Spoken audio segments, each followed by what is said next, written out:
Win. All right, there you go. Good afternoon, everyone. I'm going to talk about roundtable issues, and I'm going to introduce some subject matter, and then I'd like to hear your feedback, either in chat or actually raising your hand and making a comment. So if you'd skip to the next slide, please, and the one after that. I'm Joanne Pierman. Next slide. And the first thing I want to do is share with you information on our new cost limits. These have been introduced in a couple of webinars before today, so you may have seen these already, but these are primarily for your information. They do not take effect until new contracts are awarded from the coming year. So they will not impact any projects that you're currently working on, because they would not coincide with the budget that you have. You could not do as many houses as you are contracted to do if you had these kind of limits. But we've increased our limits for several reasons. One is because of cost increases of materials and supplies and, the COVID environment that we're in. Another is because they had not been increased for quite some time. And so we just want to share with you that for a substantial reconstruction, the maximum cost, that does not mean every substantial should cost this amount, but this is the maximum available, is $150,000. The maximum for a rehab is $125,000. And that's for owner-occupied units as well as investor-owned units. And how this impacts the pre-78 homes is that those homes must have the lead abated if you want to use the higher limits. If you don't want to do abatement, you can use the lower limits that are in process right now that we are currently using. And we will provide both cost limit charts for you after this session. So again, the new cost limits require that all pre-78 houses have the lead abated. Also, you see on this slide a mention of universal design. Universal design is making a house available for anyone of any age, size, or ability to be comfortable and be able to live in that home. And we're going to talk a little bit about some components of universal design. Next slide, please. So universal design, as I've said, allows the occupant to live in the home. It's a little different from accessibility, because accessibility is truly customized to the occupant and their challenges. But universal design is for comfortability, for aging in place many times, and it just allows anyone to occupy that home comfortably. So which do you think is easier, to add universal design to substantials or to rehabs? Now, let me give you some examples of universal design components or elements of universal design. One element is a motion sensor on all exterior doors. Okay, so when you come up on your front porch and you're looking for your keys, or you're trying to get the key in the keyhole, it's just going to be a factor that is going to make it easier for you to live there without worrying about crime or anyone coming up on you or the light popping on. And it's also a little or no extra cost to the home when you add these universal design elements. Some of them. Now, some of them are costly, but some of them are little or no increase in cost. So we're going to start this eventually, and so you might as well ease into it. I'm going to give you some other examples of things that are universal design. Again, the motion sensor on the light fixtures on the exterior porches, D-shaped drawer pulls in the kitchen cabinet so you can put your fingers in there and pull it open. It's not some fancy knob or some fancy handle that you can't pull easily. They're called D-shaped drawer pulls, and we would expect that in all the homes. That's easy. That's no cost increase. No more doorknobs. We want levers on all doors, so that if someone has like arthritis or problems, opening and closing doors, that's not a big change, and that's something that we would expect. And that will also help contractors know that we're not just increasing our limits, we're asking for additional items that are going to make the homes more livable, more comfortable, more accessible in many cases. A lighted doorbell, that's another thing that is suggested as a universal design element. So who can think of other elements of universal design? Have you heard of this term? We've introduced it in the past. Let's put some suggestions in the chat of universal design elements. Or just raise your hand and speak up.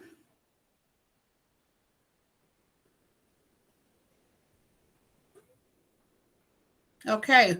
Wider doorways, says Kathy Beek. Thank you. The doorways should be wide enough for someone in a walker or a wheelchair to get through. That could be, I believe, 36 inches. Yes. And I see that at several. Bars in the bathroom. Yes. Thank you. Thank you. Outlets are raised, so it's used for someone with a wheelchair. Correct.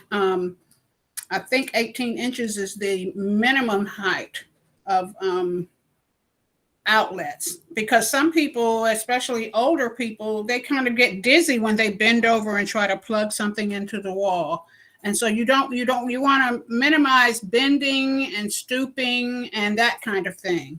Another thing, our base cabinets in the kitchen should have drawers that pull out, so you don't have to get down on your knees or bend over to dig for your pots and pans under the kitchen sink, So it should have a pull-out drawer. So some of these things sound like fanciness, but it's not fanciness. It's stuff that has been developed that makes it easier for people to age in place, just easier all around for people to live in their home. Roll-in showers, that is somewhat of an accessibility issue, but it is true for universal design as well.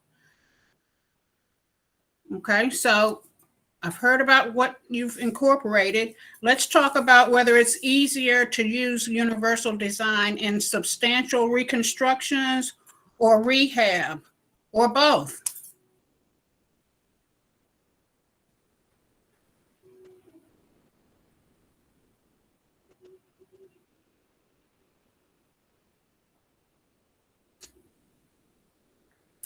Okay, we've got one answer here, rehab.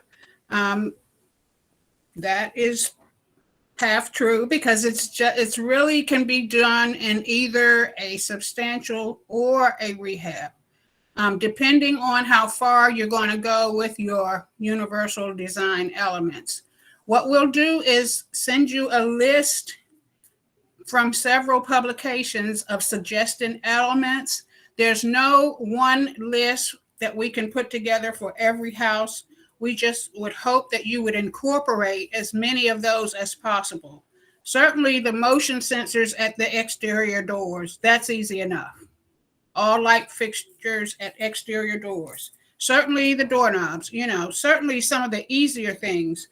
But there will be things on that list that can only be done in a substantial. And that's, wider hallways, wider doorways. We don't want to just tear out walls and make all doorways wider if there are no occupants in the home that really need it at that time and possibly are nowhere near being characterized as elderly. But if you're building a substantial, we will want those hallways to be automatically wider. We'll want an open floor plan. We'll want a 0-step entrance, meaning you won't have to have a ramp. Ramps are really not good ideas. I mean, they are an adjustment to rehabs. But if you're starting off with a substantials should not have a ramp. You should be able to build it flat on grade unless the topography of the land is such that you have to have a crawl space, if it's very hilly or unless there's something with the way the land lays. But for substantials, you should be able to build those flat on grade, and meaning that there is a 0-step entrance. Okay. So name possible components for hearing or visually impaired folks. So what, as rehab specialists or grant managers, what have you all done if you had a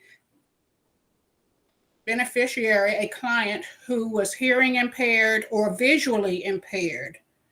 What could you do? Is there someone that can read those comments for me? I think they're going too fast.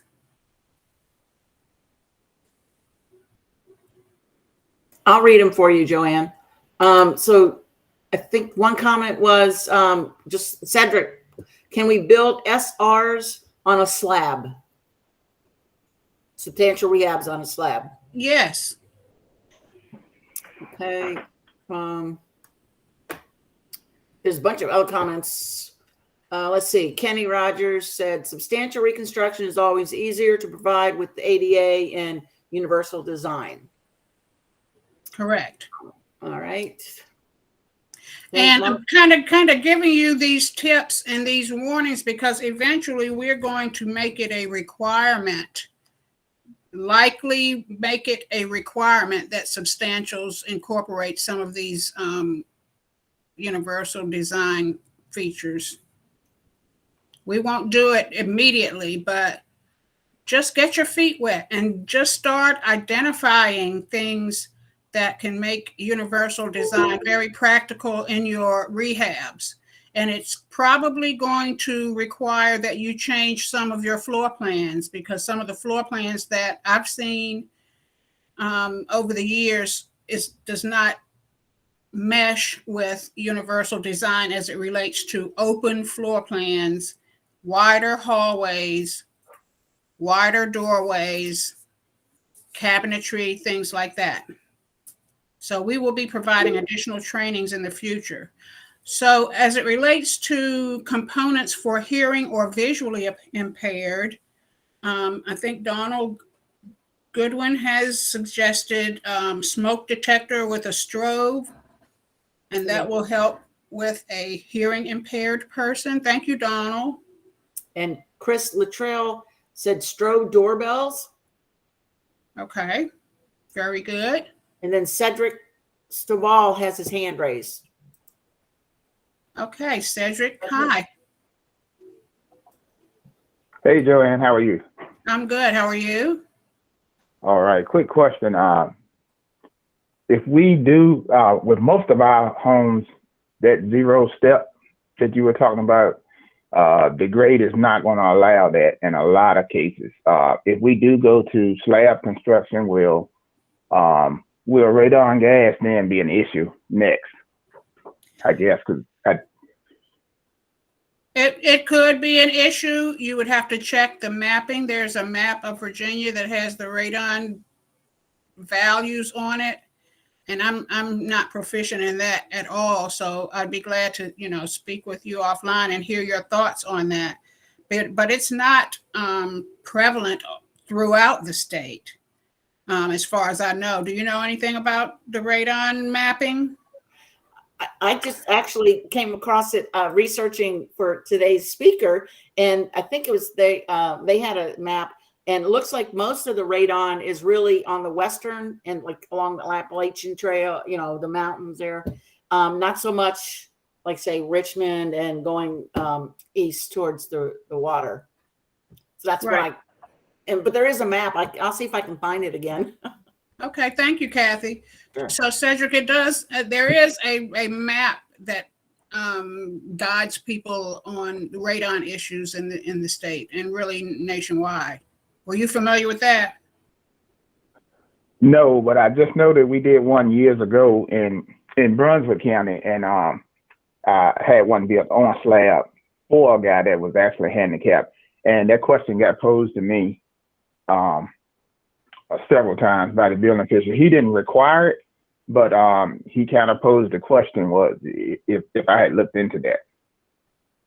Okay. Well, So that's why I was wondering if it may be an issue.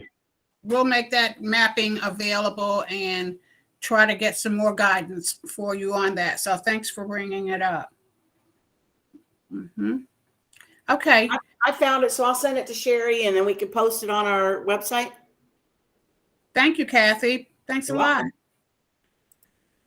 Okay, let's move forward. Let me stop one more time. Visitability, I did not mention visitability. That is another construction type. I mean, they've got all types now, accessibility, universal design, visitability. Visitability is for homes that meet 3 particular standards, and that's so that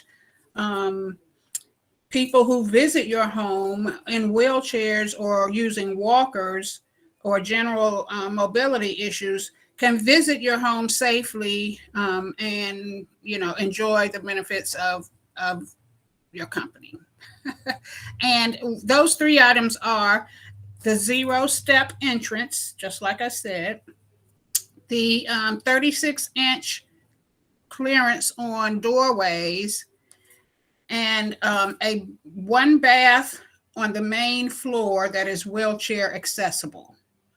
So those are visitability standards. You want someone to be able to safely enter your home and use the restroom if they should need to, and be able to get through all the doorways in your home. And that's called visitability. And that's for, grandparents, anybody who has mobility issues and needs to visit. That's just for your information. Okay, next. So let's talk a little bit about rehabilitating homes with lead paint. For pre-1978 homes, if you're not planning on doing any testing and you're presuming lead, again, you'll have to use the older housing rehab cost limits. But if you test for lead and abate lead or reduce the hazards, then you can use the higher limit of $125,000, which is the upper limit, and does include abatement. We also would hope that you would use the lead hazard reduction funding and braid it with our program funding for CDBG and IPR.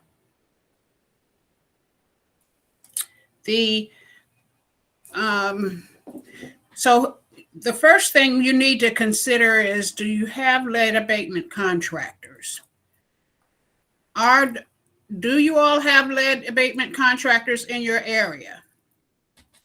Let's see a show of hands.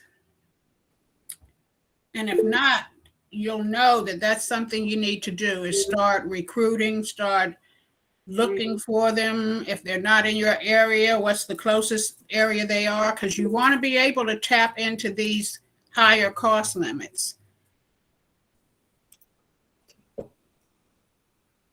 Maybe about 4 people raised raised their hand, Joanne. Wow, that's not good. So you all really need to start looking for abatement contractors to get some of this work done so that you can tap into the higher cost limit. And what you need to do is test it on the front end, identify where the lead paint is, and then just have that portion abated. And then the remainder of the house, you can go through your regular bidding process. So you don't get the abatement contractor to do the entire rehab because it may be too costly. And if they're abatement contractors, they're really only interested in abating the lead.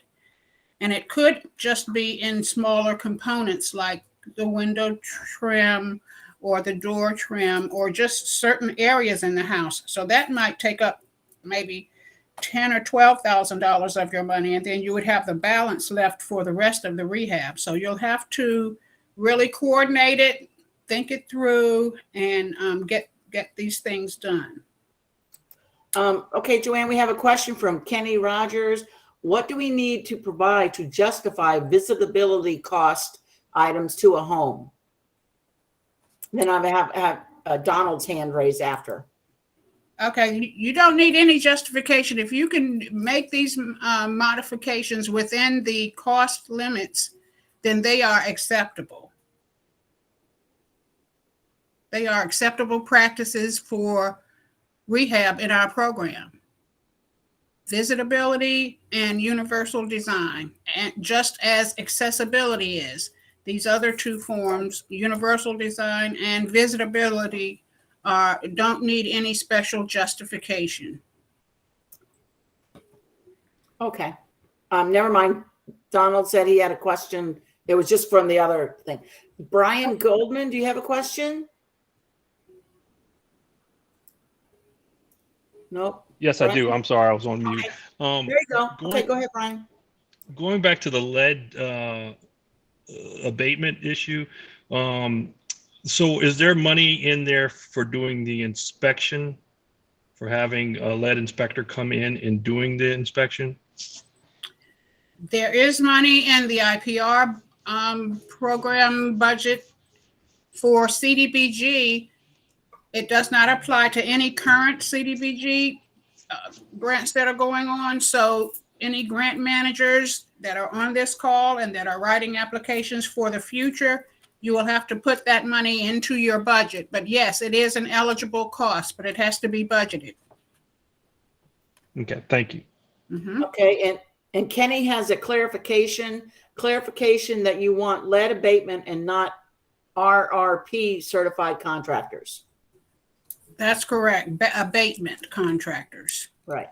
And then Cedric has a question. Is this something we will have to do on every substantial rehab or only if it is necessary? We would like to see some universal design elements in every substantial. Certainly those motion detector lights, that's nothing.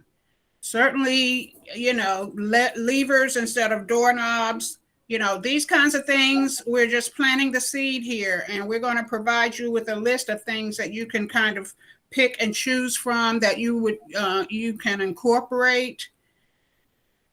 But we want you to get used to incorporating universal design elements in the homes so that people are allowed to, age in place and live there, for longer times. Don't have to go to a nursing home. If you're building a new house and it's an elderly person, even if they're not handicapped yet, they could receive items in their bathroom to make it accessible, to make it so that once they're in a wheelchair, or if they're ever in a wheelchair or using a walker, they would have this nice large bathroom with the 5-foot radius and those types of things. And so this is going to require that you really talk with the beneficiaries, talk with the grant managers, and you all make some decisions about how these homes are going to be modified and constructed for the future. Okay, and then Donald says that We used it in Franklin for risk assessment costs, increasing door width to bedrooms and bathrooms. Is that all together, Donald? Or you can unmute if you want to expound on that. You want to unmute, Donald? Yes, we had it budgeted in our last grant over in Franklin, and we did use that risk assessment. And with that risk assessment, we were able to get the additional funds to do any abatement that we had to do. Great. As far as about the door widths and stuff, in the building code now, you have to provide certain door widths to certain rooms, even in new construction, even if they're not building it to ADA requirements or anything. Where you travel throughout the house, through doorways, alcoves, into the restroom, you still have to provide the required width door and accessibility to those spaces now. Thank you so much for sharing that, Donald. Sure. Good to see you. You too. Mm-hmm. And Joanne, Amanda suggested as you develop, as you know, the contractors and whatnot develop revised floor plans, please share with each other. Certainly, please share with each other. Yes. And I'm going to ask Kenny to share his experiences because he's been doing this for a while now. I know I've talked with him about a couple of houses where he was trying to get the higher cost limit on a pre-78 house. And so he had it tested and found that there was lead, but it was only in certain components of the house. Kenny, could you share with us some of the areas that lead has been found in, and you know how small it was and how easy it was to get that removed so you could move forward? Sure. How are you doing, Joanne? I'm good. Yeah, it was one of our houses in Rockingham County. We were trying to get the higher limits to do a rehab on the house for the gentleman. And when we reviewed the work, our testing, of course, we did do lead testing on all of our projects pretty much. The only thing that was identified as having lead in the whole house was the basement door going to the crawl space, going to the attic space or the lower space. So talking with Joanne, DHCD, they suggested we wanted to just have that abated and removed. So we hired a lead abatement contractor. He came and did all the abatement work, put up a new door for us at the same time. And we had a wonderful project to work with that gave us the higher limits. So. Thank you. So you see, it has been done, and oftentimes it's not lead all throughout the house on every wall, on every exterior surface, oftentimes it's only in certain components of the home. And so it may not be as much of a chore as you think it is. Okay. So lead abatement contractors is your first step to get some so that you'll have them on your qualification list just in case you need them. You'll need to think about temporary relocation options. If the abatement work cannot be done in one day, then you'll have to relocate the occupants so that they will be out of harm's way. Relocation is increased from $2,000 to $5,000 limit. We talked about this last year when COVID first hit, because we really don't want people to feel like they have to stay in their home when any rehab is going on. Not only lead, but even, COVID is something that people fear, and they don't want workers in and out of their home while they're still living there.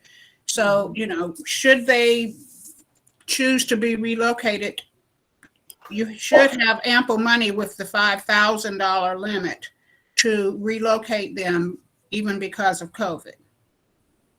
Okay. Joanne, it's Amanda. Can I please add something to that? Yes. So the limit has increased for a lot of really good reasons. But I'm going to use this area. I said earlier, I'm in our Abingdon field office.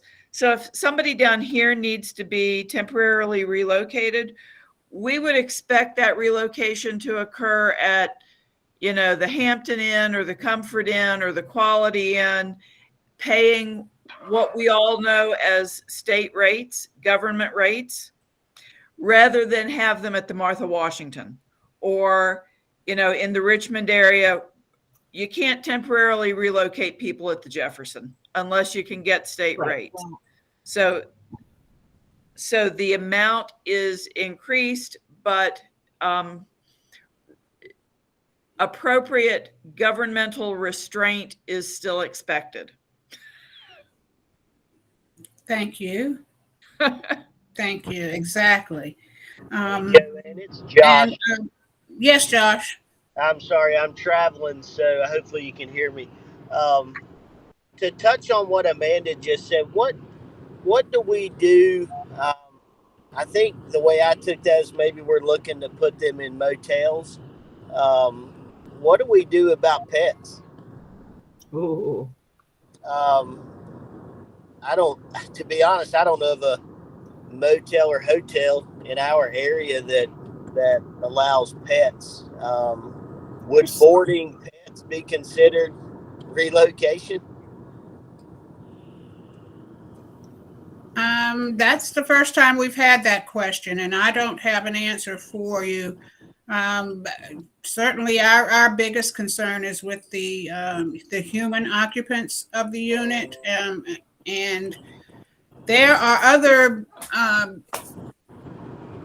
options besides hotels. If I don't know if they are in your area, but some of my grantees have had short-term, rentals of homes, have rented homes or rented, apartments for 2 to 3 months. So you could check on that possibility. Mm-hmm. That's usually what we've been doing. A lot of our localities in this area have, they'll own a house that we've been using. But I was just curious. So we can still use a house or an apartment. It doesn't have to be a hotel. That's correct. That's correct. Sure. And as of now, we don't pay for boarding of pets. And I really don't foresee that, but I don't want to speak out of turn, but we don't pay for boarding of pets. Okay, thank you. And then we have a question from Sandy Jones. Is the increase in the relocation limit tied to it being a lead abatement job, or is the increase for all rehab jobs? It is for all rehabs, but it has to be tied to the either lead or the family stating that they will withdraw from the program if they have to stay in the home while contractors are coming in and out. It's pretty much COVID related or lead related. And okay, thank you, Joanne. Brian, you have your hand up. Is that just from a previous question, or did you have a current question? I'm sorry, I must have actually hit the button. Okay, thank you. That's what I thought. Okay, so as it relates to lead, so we can get off of this slide because I'm tired of looking at it. Nope, go back to lead, please. Okay, want to talk about the super clean and ask, has anyone done a super clean? And then if you don't speak up, I'm going to call on you, Abbott, because you did a super clean. After the lead has been abated, you need to do a super clean so that the house will pass clearance. You also need to do a super clean after any rehab nowadays, because contractors and their workers have been in and out and touching things. And so the super clean is where you actually hire an outside janitorial service or whatever to do cleaning of a home of all the horizontal surfaces. So it's mainly the flooring and dusting, it's mopping and vacuuming floors and dusting all horizontal surfaces. It's not, taking down the curtains and cleaning. It's not anything like that. And so, this is done for lead to make sure it will pass clearance. And then when there's no lead, just for the safety and comfort of the family to know that, yes, we had people in and out of your home, but we also had it cleaned thoroughly before you returned. Okay. So, Abbott, can you speak just a little bit about that? Sure thing, Joanne. Volume. Can you hear me now? A little bit. Let me get closer. Is it? Hang on. Is it? I don't know why that's not working. If I speak loud, can you hear me? Yes. All right. I won't be yelling at you, but I'll do what I can. I don't know which microphone is working here. There you go. But no, we did a deep clean on all of our redevelopment projects as part of Carver Gardens, which we've been working on since the COVID pandemic hit. And it really wasn't necessarily for lead, but it was because of COVID that we wanted people to have some sense of safety in the home when they come back in. So we actually have been moving people out for the entirety of the project when we're doing interior work. And then we have, to the point Joanne made, we have the same janitorial company that does work for the county. We amended that contract to include the redevelopment project. So we'll call them when after the contractor's completed and he does his contractor clean. And then the cleaning crew comes in there and they sanitize everything. They wipe down every surface in the house. We have a disinfecting fogging sprayer that they use so that when they walk out the door, they seal the door, and it is there's no virus or bacteria. There's nothing living on any surface in that house when they walk out. That's great. How much does that cost? It's a couple $100 per house. It's not terrible. Like I said, it was an amendment to the county contract. So in the grand scheme of things, it's money well spent. The biggest cost is the added temporary relocation. So that's where we see the real cost increase. So I will say we are kind of backing away from moving them out for the entirety of the work. And, we're trying to minimize that as we're getting a little bit further into it and people are being more, now that people are more vaccinated and we're a little bit more safe, depending on the situation.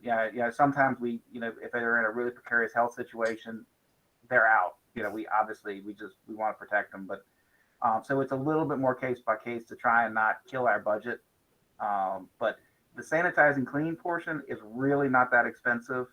And like I said, the janitorial companies are glad to do it for you. And it's negligible in the grand scheme of these projects. Thank you. Thank you so much for sharing that. And then, Joanne, we have Luke says he did a lead class this past summer and they explained how to conduct the super clean, but he hasn't done one actually yet in the field. And then Erlene says, what line item would the super clean come under? Super clean come under in the budget? It would come under probably temporary relocation and construction related soft costs, because it's a soft cost related to construction. It's not construction, but it's a soft cost. And then so any item similar to that. And then Erica Tanner says, is the super clean before lead clearance or before the resident moves back in? It's before lead clearance. But if it's because of COVID, it's before the resident moves back in.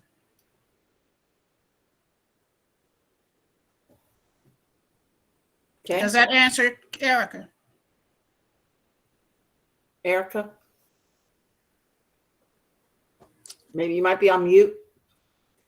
Hey, sorry, I was typing it in the chat, but it was taking long. Oh. So would the company that's doing the lead abatement not do that clean then? Well, they are supposed to do the clean. The lead, the abatement contractor is supposed to do the lead clearance, even if you're not doing abatement and just doing standard treatments. The contractor is supposed to do that.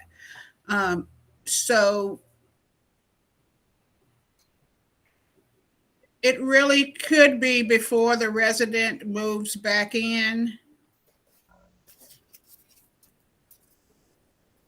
But it could be at either of those junctures, okay. Because after the clean, The only person that's going to come in there is the risk assessor. One person, and he's pretty much suited up anyway. Okay, thank you. You're welcome. Okay, so and the last item talks about clearance and risk assessors and notice to occupant. And you know that from our current regulations as it relates to notifying the occupants of the result of the clearance testing. And you have to notify them within 15 days that we had your house, we did work on your house, it did have lead, but we got a clearance test, and here are the results. And samples are in our manuals. Okay, next slide. Okay, more time for interaction. So we know that there have been construction delays, and we thank you all for continuing to keep the programs alive and well and working to help citizens improve their housing conditions. But let's talk about some of the delays, some of the reasons for delays. Who had supply chain delays, and are they still going on? And what kinds of supplies are being delayed? Who can share information on that?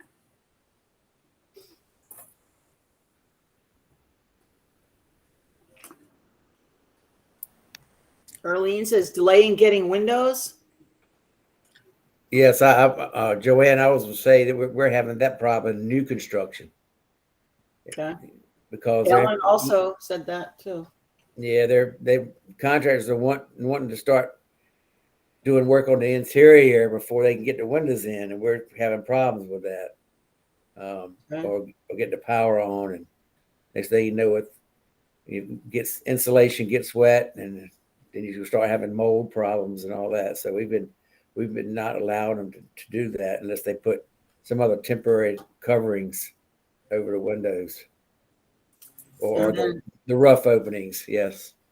Okay. And then there's several dittos from that.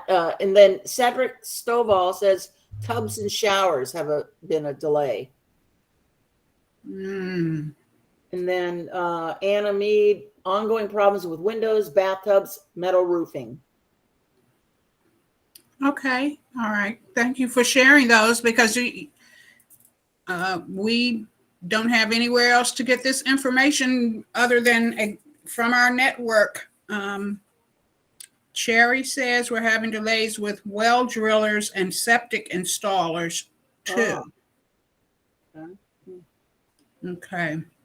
We don't necessarily have answers for you, but again, this information is helpful for us so that we are not pushing you to do things that we know are impossible to get done. Material price increases. Are we still seeing that? Are we still seeing price increases? Kenny has his hand raised. Kenny Rogers. Kenny? Yes, I was in Lowe's just a week ago. OSB was $28 a sheet. Regularly $10 a sheet or less. I thought it had gone down. Yeah, it might, but it goes up and down with the economy and other things. My goodness. Okay, so material prices are still an issue. So as it relates to that, let's see, Amanda asks, what's the highest that anyone has seen? For OSB. Anna says it's $32 today at Lowe's. It was 28. Okay, and so these cost increases are going to be very important once they kick in, once we are able to tap into them. Wow. So OSB was $44, says Cedric, and 47, says Carlton. Okay. Interesting to hear what the different prices are around the state. So in that regard, as it relates to supply chain delays and material prices, how do you all feel about the length of our construction contract? Us saying that a house has to be finished in 60 or 90 days. Is that something we should look at or increase? We listen to your feedback, and we don't just want you asking for more time just for the sake of it so your contractor can get a couple of more jobs on the side. We want things to be done quickly and as expeditiously as possible, but we want to recognize the reasons for some of these delays. So how are you all feeling about us increasing the length of a construction contract? Okay, I see Sandra says it's not long enough. Donald says that it should, yes, we should increase it. Kenny says. This is Ellen Smith. Oh, can y'all hear me? Sorry. Yes. Okay, I've dialed in. I had to get on the road. So I would think that may cut down with how many change orders some projects have ended up having because of delays due to weather and whatnot. It's delayed wells and septics getting done. So I think may have been years ago that contracts used to be at least 90 days, and then it got cut back to 60. So I would recommend that if y'all could extend it, it would benefit, I think, across the board, and maybe cut back on how many change orders that we have to get done. Okay, thanks for that feedback, Alan.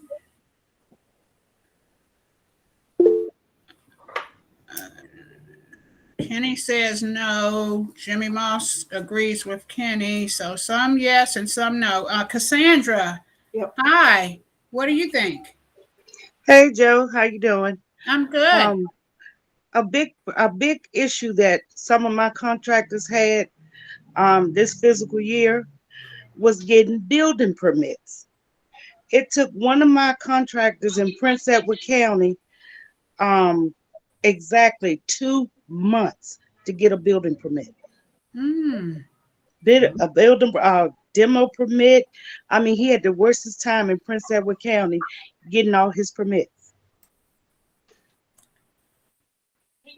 Okay, we will we'll see what we can do about that. Maybe little or nothing, but let your specialist know when that's the case, and so that we can see if we can make some calls at the time that happens.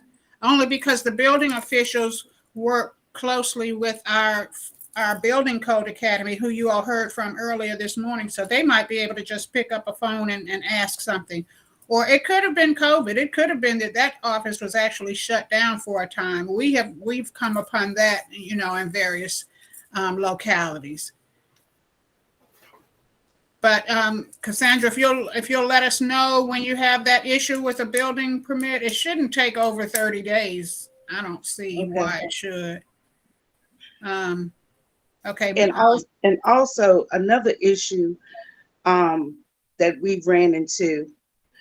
Some of my clients have non-portable water, which water doesn't come inside the house when they turn that faucet on.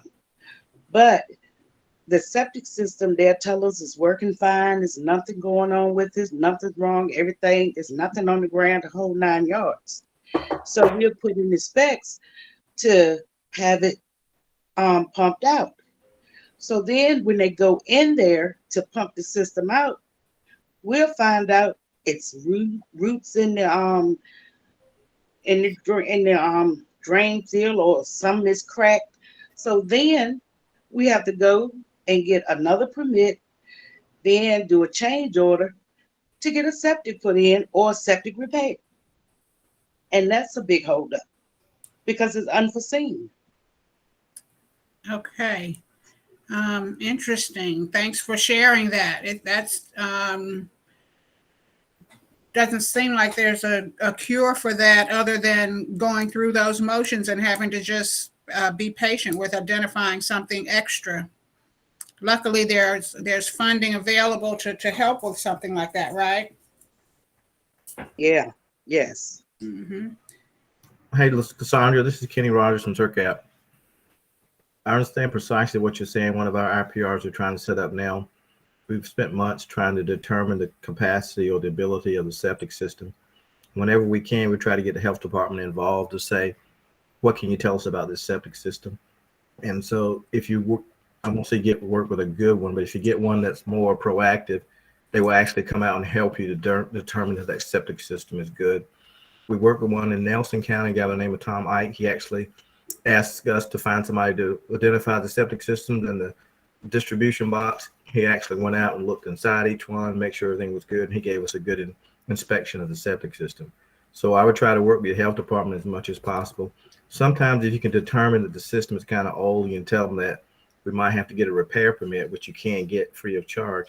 They might come out and try to do the inspection. And I think the term they use is safe, adequate, and proper on the septic system. I noticed that was what he wrote on my form that he sent back to us. They're trying to check to make sure the existing septic system is safe, adequate, and proper. Thank you, Kenny. You're welcome. Thank you all for sharing that. Yes, Earl, you have a question?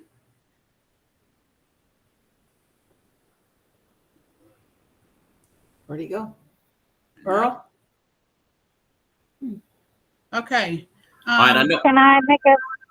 Yeah, I know. That's a comment. I know in a couple of counties that we are working on, the health department, they require before we build a new house, even if they got an existing septic system, we have to uncover the tank, pump it out, and also uncover the distribution box. Okay, now they treating a rehab the same way. All right, now if we rehab a house and for some reason we got to replace that lateral going to the septic system, we're gonna have to uncover the tank and the distribution box. And then we had to wait till the health department come out and inspect it. And 9 times out of 10, we gonna find a problem. Especially a septic system that put in, say 20, 30 years ago. Yep. Yeah, it's always gonna be a problem. So you're gonna incur some costs and you're gonna incur some time dealing with that. But we have been able to deal with it, but it is time consuming. And another thing is time consuming during COVID. This year we ran into the power company trying to get power connected to some of these new houses. It has been taking 2 or 3 months before we can get the power company to come and, put the meter on the house. But, that got a lot to do with the weather and, the storm that we've been having, and them guys been pretty busy. Wow. Thank you for sharing that, Earl. I'm sure other people may be having similar situations. Let's read some of these comments here that we may have missed. Allow for extensions on a case-by-case basis based on COVID, material costs, and availability. That's from Donald. Going on down. The reason given for the permit delays. And I wanted to check with Donald because Donald actually you work in the area that issues permits. So what might take permits so long to get issued? He says we're right at 2 weeks for plan review, as long as we get all the necessary construction documents at the beginning. So is 2 months is a bit excessive, isn't it, Donald? Absolutely, I think so. Unless like you say, the shop was shut down for COVID or whatever. But there still should be some kind of mechanism. Now, if when we have problems getting information that we need for review, such as a shrink swell soil test, health department approval, your LVL calculations for laminated beams, trust calculations, all these little pieces have to come in with the submittal. And what we have happening a lot of times is that we'll get one piece and we'll email them and say, well, we need this, this, and this, and this. And then we'll get one more piece. And a few more days go by and we get one more piece. So it's making sure that the rehab specialists are getting a list of all the submittal requirements that the building official or plan reviewer needs to make that review.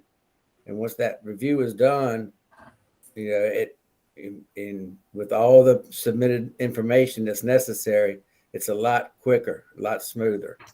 So you may need to sit down with the code official that's going to be working with the folks in the project area and make sure that you have a list of all the things that need to be submitted.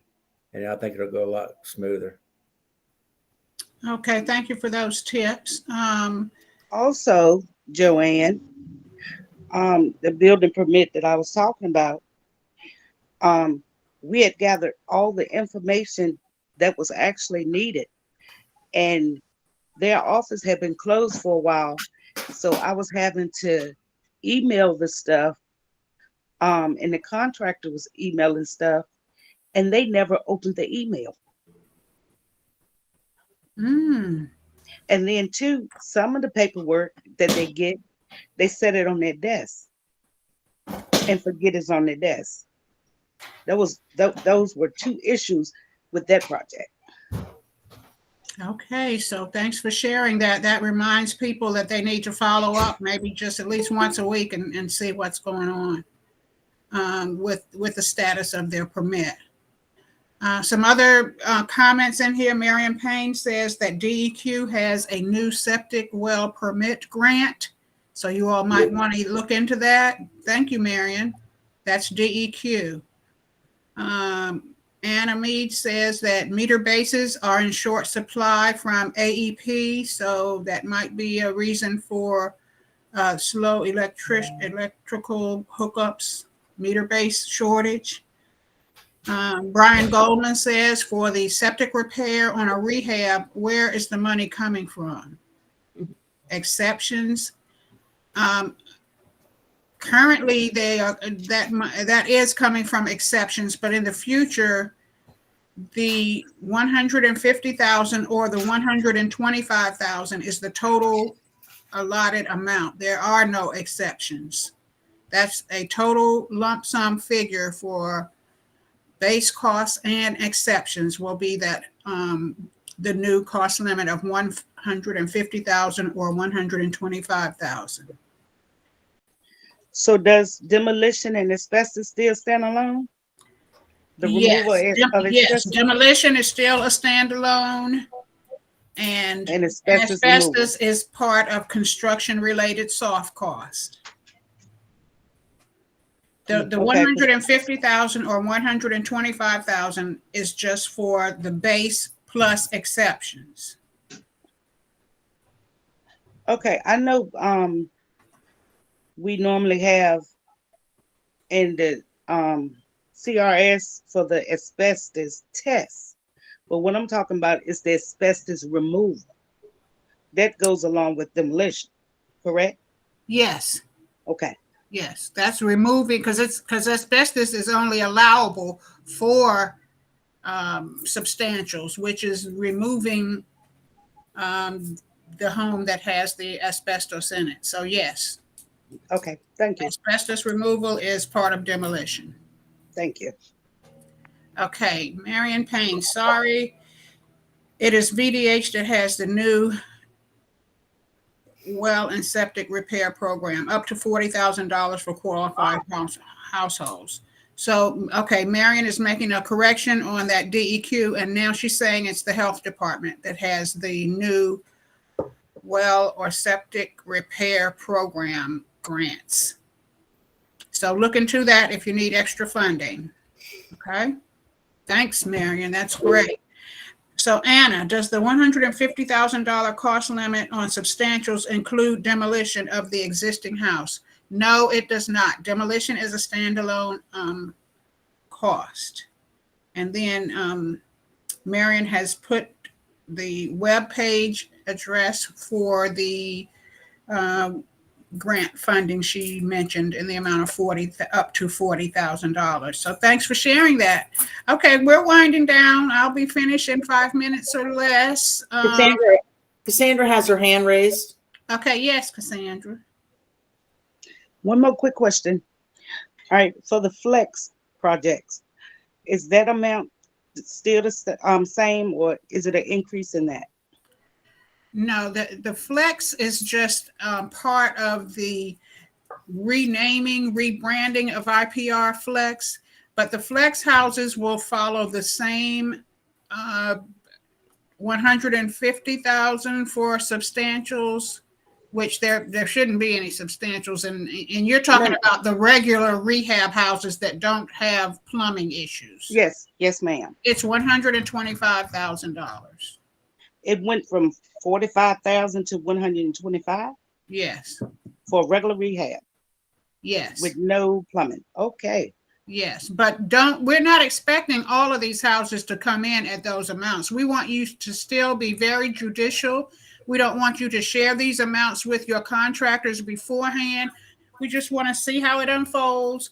We want you to include some of these extras, like these universal design elements, so that we can get a better product for the families, and so they can age in place.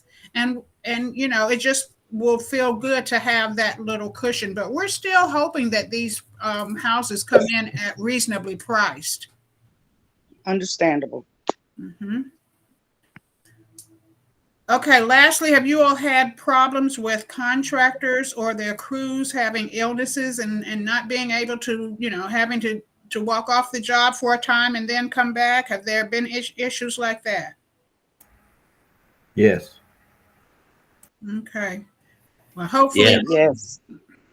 Yeah, well, hopefully we will see a change in that. I mean, and the news is saying that things are getting better, and so more vaccines are out here, you know, and just wanted other people to see that they're not in this boat alone, and that, you know, these are issues that we're hearing, you know, statewide, and we can just hang in there and continue to get the work done and be compassionate and show grace to people when they share with you that they're going through something related to this. Okay. Next slide, please. Okay. Construction related soft costs, which I've mentioned several times. These top 4 bullets are, you know, for asbestos and lead testing, for home maintenance education, for legal, and for temporary relocation. But what else can you use it for? It's exactly what it says, construction related soft cost. So you can use it for that first year of hazard insurance for the family, or you can use it for a septic system maintenance agreement. You know, some of these septic systems, particularly the alternative systems, we have asked that you secure a maintenance agreement for the family, because they are not going to really know how to take care of that unit. So that's going to be an eligible cost. And if you have questions about other eligible costs, check with your specialist. Any comment on that? Excuse me. Okay, next.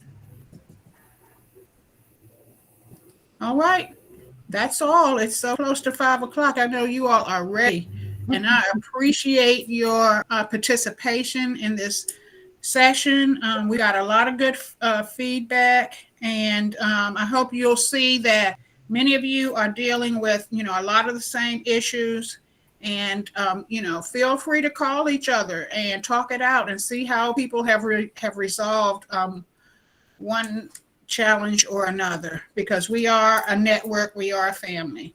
So I'm turning it back over to Sherry and Amanda. All right. Thank you, Joanne. Mm-hmm.